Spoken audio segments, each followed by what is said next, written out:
বিরতির পর স্বাগত। ঘরে বাইরে এবার চাপের মুখে রয়েছে ইউনূস, কারণ ভারত বয়কটের যে ডাক, সেই ডাকে এবার কিন্তু উল্টো বাংলাদেশি চাপে রয়েছে। সে কথা অচিরে এবার বুঝতে পারছে বাংলাদেশের সেনা প্রধান। তাই এবার ভারত নিয়ে ইউনূসের উপর চাপ বাড়ালেন বাংলাদেশের সেনা প্রধান। ভারতের সঙ্গে দ্বিপাক্ষিক সম্পর্ক ভালো রাখতে চান বাংলাদেশের সেনা প্রধান। বয়কট ইন্ডিয়ার কৌশলী বার্তাও দিলেন সেনা প্রধান। এই বিষয়ে বিস্তারিত জানবো। টেলিফোন লাইনে এই মুহূর্তে যুক্ত হয়ে গেছে এক্সিকিউটিভ এডিটর নীল মনিক। নীল, ভারতীয় পণ্য বয়কটের ডাক, ভারত দখলের ডাক, এই বিষয়গুলি যে এবার বাংলাদেশের উপর খুব প্রভাব ফেলছে, সেই কথা কি এবার দেরিতে হলেও বুঝতে পারলো সেনা প্রধান? কি বলবে? দেখো, ভারতের সঙ্গে সুসম্পর্ক চাইছেন বাংলাদেশের সেনাপ্রধান জেনারেল ওয়াকার উজ্জামান।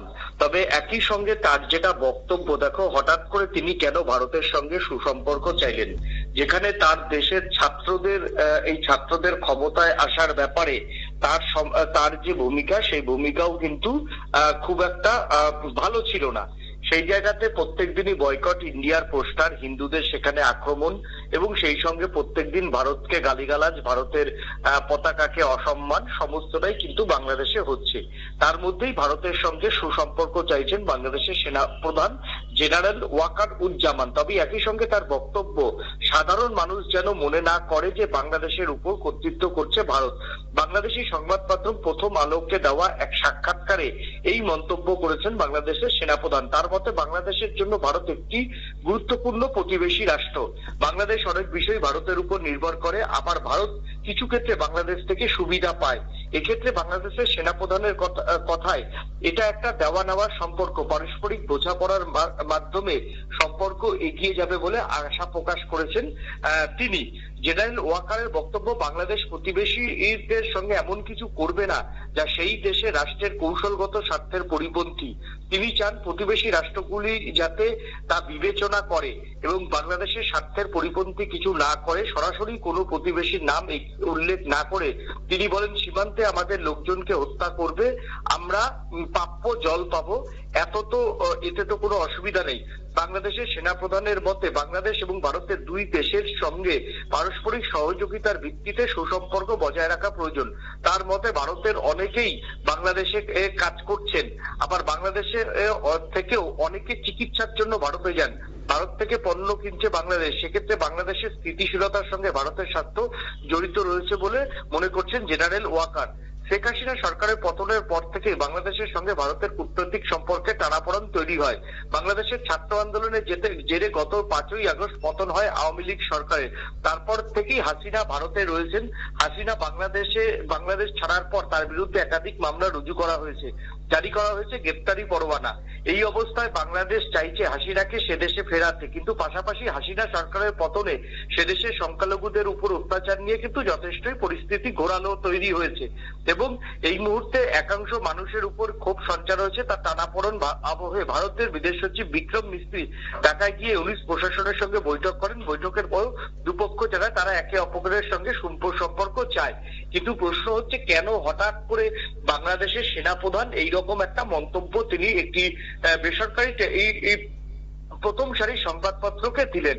দেখো, প্রশ্নটা হচ্ছে বাংলাদেশের সেনাপ্রধান তিনি একটি দেশের সেনাপ্রধান, তার সেনার কিরকম স্ট্রেংথ রয়েছে, তার সেনা কতটা ভারতের সেনার সঙ্গে সম্পর্ক খারাপ হলে ভারতের সেনার সঙ্গে কতটা তার সেনা টিকবে, সেটা কিন্তু একজন সেনা প্রধান হিসেবে তিনি সেটা বোঝেন এবং সেই সঙ্গে তিনি বোঝেন যে যেভাবে ভারত বিরোধী জোরালো সুর সেখানে হচ্ছে, ভারতের সঙ্গে সম্পর্ক খারাপ হলে আদতে বাংলাদেশিদের যে লস হবে সেটাও তিনি খুব ভালো করেই বোঝেন। আমি একটা বাংলাদেশের সেনাপ্রধান কিছু কিছু বিষয়ে তার সঙ্গে আমি ব্যক্তিগতভাবে সহমত, কারণ বাংলাদেশে প্রচুর মানুষ, বাংলাদেশে প্রচুর ভারতীয়রা কাজ করেন। দেখো, ভারতীয়রা কাজ করেন তখনই, এটা বাংলাদেশের মানুষকে বা বাংলাদেশের সেনাপ্রধানেরও বোঝা উচিত যে একেবারে সস্তায় ভারতীয় দক্ষ শ্রমিক পায় বলেই কিন্তু বাংলাদেশি যে কোম্পানিগুলি রয়েছে সেই কোম্পানিগুলি ভারতীয় শ্রমিক বা ভারতীয় তথ্য প্রযুক্তি যে কর্মী তাদেরকে নিয়ে যান, যারা ধরো ভারতের কুশল তথ্য প্রযুক্তি কর্মী। আমরা জানি যে পৃথিবীর মধ্যে যত তথ্য প্রযুক্তি কর্মী রয়েছে তার মধ্যে সব থেকে বেশি তথ্য প্রযুক্তি কর্মী আমেরিকার যে কোম্পানিগুলি, সেটা বিল গেটসের সংস্থাই হোক, সেটা তোমার ইলন মাস্কের সংস্থাই হোক, তারা কিন্তু ভারতীয় মেধার উপর ভরসা রাখে এবং 80% ভারতের মেধাকে তারা কিন্তু নিয়ে যায়। এরপরে যদি চিত্রটা দেখি তাহলে কিন্তু সেই রাশিয়া থেকে আরম্ভ করে ইউরোপের বাজারে ভারতের যে তথ্য প্রযুক্তি যে কর্মী, সেই তথ্য প্রযুক্তি কর্মীদের চাহিদা কিন্তু অনেক বেশি। এবং সেই জায়গা থেকে যে দ্বিতীয় সারির যে তথ্য প্রযুক্তির যারা কর্মীরা রয়েছেন তাদের গন্তব্য থাকে এই মিডল ইস্ট কান্ট্রিগুলি এবং বাংলাদেশের মতো কান্ট্রিগুলি। এবং বাংলাদেশ তখনই ভারতের এই তথ্য প্রযুক্তি কর্মী থেকে ভারতের অন্যান্য পেশায় যারা কর্মীরা রয়েছে তখনই নিয়ে যায় যখন তাদের থেকে সেই কোম্পানি আউটপুট গুলি বেশি পায়।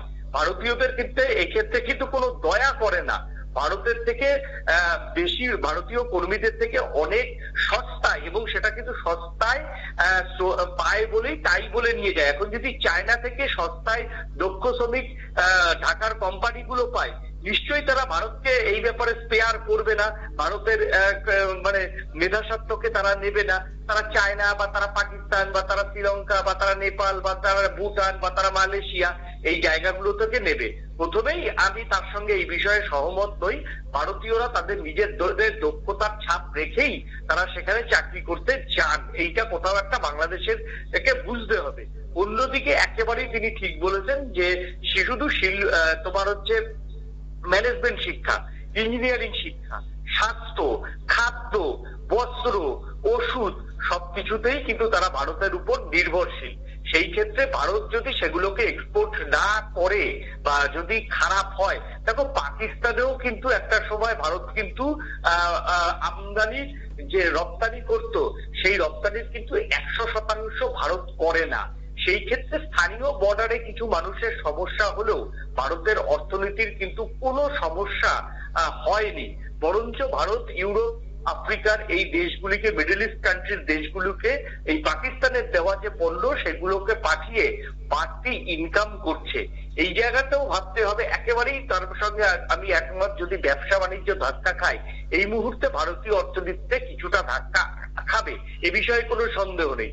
কিন্তু সেটা যদি আগামী 1-1.5 বছর যায়, ভারত তাদের পণ্য রপ্তানি করার জন্য পৃথিবীতে অন্য দেশগুলোকে কিন্তু বেছে নিতে পারবে। এবং পাকিস্তানের সেনাপ্রধান, বাংলাদেশের সেনাপ্রধান আরো একটা ফ্যাক্ট দেখলাম এখানে অস্বীকার করলো যে তারাও কিন্তু তুরস্ক থেকে চাল কিনতে গেছিল, তারাও কিন্তু অন্যান্য দেশ থেকে চাল কিনতে গেছিল। ভারত থেকে যে চালটা 55 টাকায় তারা কেনে, সেটা তুরস্ক থেকে কিনলে 130 টাকার মতো খরচা করতে হবে। অন্যান্য দেশগুলোর থেকে চাল কিনলে তাদের 80 থেকে 90 টাকা খরচ করতে হবে। তাহলে তারা সেখান থেকে চাল কিনবে কেন? তারা তারপরে ভারতেরই দ্বারস্থ এখন লেজ গুটিয়ে হচ্ছে। অর্থাৎ বাংলাদেশকে বুঝতে হবে যে বাংলাদেশের কোনো বিষয়তেই ভারত কিন্তু নির্ভরশীল না। তারা যে এখন বিদ্যুৎ চালাচ্ছে, যে নেপালের বিদ্যুৎ তারা ভারতের উপর থেকে দিচ্ছে, ভারত এখনো ভদ্রতার খাতিরে এখনো নেপালের বিদ্যুৎটা তাদের মাটির ভারত যদি পারমিশন না দেয় তাহলে কিন্তু সেই বিদ্যুৎ কিন্তু বাংলাদেশে যাবে না। এবং ভারত ওই 400 মেগাওয়াট যে বিদ্যুৎ সেটা কিন্তু ভারত ইচ্ছা করলে নিজেই কিনে নিয়ে নেপালের লসটা কিন্তু পুষিয়ে দিতে পারে। সেই ক্ষেত্রে বাংলাদেশ আগামী দিনে কি অবস্থায় দাঁড়াবে আগামী গরমে সেটা চিন্তা করুক। ত্রিপুরার যে বিদ্যুৎ সেটা এখন নব করে এখনো ত্রিপুরার বিদ্যুতের যে নিগমের টাকা, সেই টাকা কিন্তু বাংলাদেশ মেটাতে পারেনি। এত বড় বড় কথা, এত তাদের ছাত্র নেতাদের বড় বড় ভাষণ, কিন্তু এখনো টাকা মেটাতে পারছে না, তারপরও তারা বিদ্যুৎ নিয়ে যাচ্ছে। আদতে একটা লজ্জা শরমহীন দেশের রাষ্ট্র যারা পরিচালনা করছে তাদের নিজেদের লাজ লজ্জা এবং মান সম্মান বলতে কিচ্ছু নেই। এইভাবে একটা কান্ট্রি চলছে। তবে বাংলাদেশের সেনাপ্রধান তিনি তার অবস্থানটা বোঝাচ্ছেন, যে হয়তো সুকৌশলেই বোঝাচ্ছেন যে ভারতের সঙ্গে সম্পর্ক যদি খারাপ হয়, দিনের পর দিন খারাপ হয়, যেখানে আমরা কয়েকদিন আগেই দেখলাম পাকিস্তানে একটা পোল্ট্রি মুরগির কেজি হচ্ছে 420 টাকা কেজি, সেইখানে ভারতে পোল্ট্রি মুরগির দাম আজকের দিনে দাঁড়িয়ে 200 টাকা কেজি। এবং সেই দামটা যদি আগামী দিনে বাংলাদেশে হয়, এমনি বাংলাদেশের মানুষ বলছেন যে তারা একবেলা খেতে পাচ্ছেন না। সেই জায়গা থেকে ভারত যদি আফ্রিকান দেশ অমুক দেশগুলোতে যদি তাদের রপ্তানি পাঠাতে পারে, আগামী দিনে নিশ্চয়ই ভারত সেই পথ কিন্তু খোঁজা শুরু করে দিয়েছে। ভারত কিন্তু বাংলাদেশকে বাদ দিয়েই তার কিন্তু গুটি ইতিমধ্যেই সাজাতে শুরু করে দিয়েছে। সেই জায়গাতে আগামী দিনে লস তাদের হবে, ভারতের খুব একটা লস হবে না। হ্যাঁ, কিছু কিছু জায়গাতে অবশ্যই লস হবে, আঞ্চলিক ভিত্তিতে কিছু জায়গাতে হোটেল ব্যবসা মার খাবে, পর্যটক ব্যবসা মার খাবে, এগুলো একেবারেই ঠিক। তবে সার্বিক ক্ষেত্রে ভারতের অর্থনীতিতে খুব একটা আমার মনে হয় না লস হবে। তবে বাংলাদেশের মানুষ যদি ভারত পুরোপুরি চিকিৎসার জন্য বন্ধ করে দেয়, মানে 30% মানুষ তো আতঙ্কে প্যানিকে তারা মারা যাবে। অন্যদিকে বাংলাদেশের সেনাপ্রধান যেটা বলেছেন একেবারেই তিনি ঠিক বলেছেন যে দুদেশের সম্পর্ক ভালো রাখা উচিত, এবং যেভাবে তিনি মুখে বলছেন যে রাখা উচিত, অন্যদিকে পাকিস্তান থেকে বিস্ফোরক পদার্থ ইতিমধ্যেই চট্টগ্রাম বন্দরে এসেছে, এটা একেবারেই ঠিক। তাই দুরকম বক্তব্য রাখলেন এখানে সেনাপ্রধান। ভারতের গোয়েন্দারা নিশ্চয়ই সেগুলো খেয়াল করছে, এবং কিছুটা তিনি যে ইউনূসের সরকারের ভূমিকায় খুশি নয়, এবং ইউনূস সরকার যেই ভাবে চলছে সেই জায়গাটা হয়তো তাদের নিজের দেশকে একবার সতর্ক করলেন সেনাপ্রধান।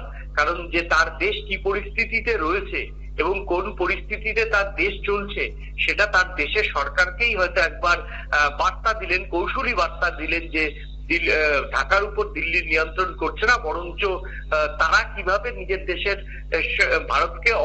ভারতকে খুশি রেখে নিজের দেশের অর্থনীতিটাকে কিভাবে এগিয়ে নিয়ে যাবে সেই বার্তাই হয়তো বাংলাদেশের যিনি সেনাপ্রধান তিনি ইউনূস সরকারকে দিতে চাইলেন। ধন্যবাদ নীল।